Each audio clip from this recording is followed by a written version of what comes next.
Let's talk about corporate formation. A lot of people ask me whether they should get an LLC or a corporation.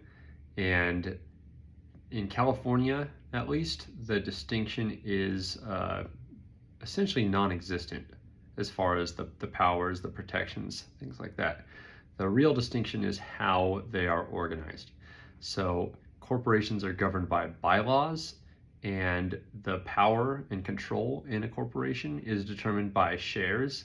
In an LLC, it's governed by an operating agreement, and the control is determined by just writing out this person is 40%, this person is 20%, and that's just going to be in the operating agreement. So you're not issuing shares, you just have a contract that spells out who has the control.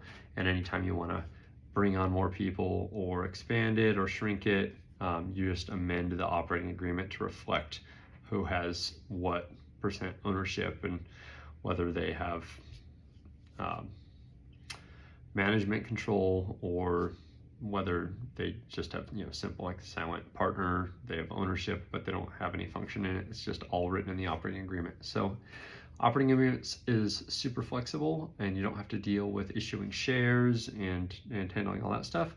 But if you plan on growing the company, getting it really big and bringing in a lot of investors and things like that, then it is good to have kind of, your own currency of being able to give out pieces of the company in exchange for money.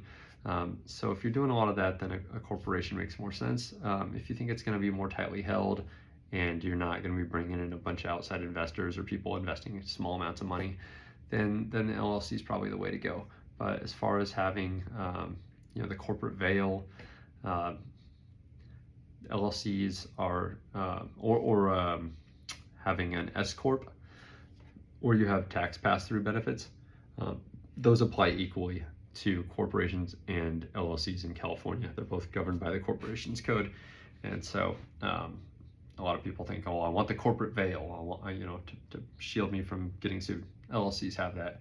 Or they say, well, I want to have an S corp. I want to only pay one set of taxes. I don't want to pay corporate taxes and my individual taxes if I'm a sole proprietor. LLCs, you can file the subchapter S election, just like a corporation. So really it's more about whether you want it to be the ownership to be split up amongst shares and issuing shares to people, or whether you want it just all listed in the operating agreement. That's really the crux of the distinction, at least in the state of California.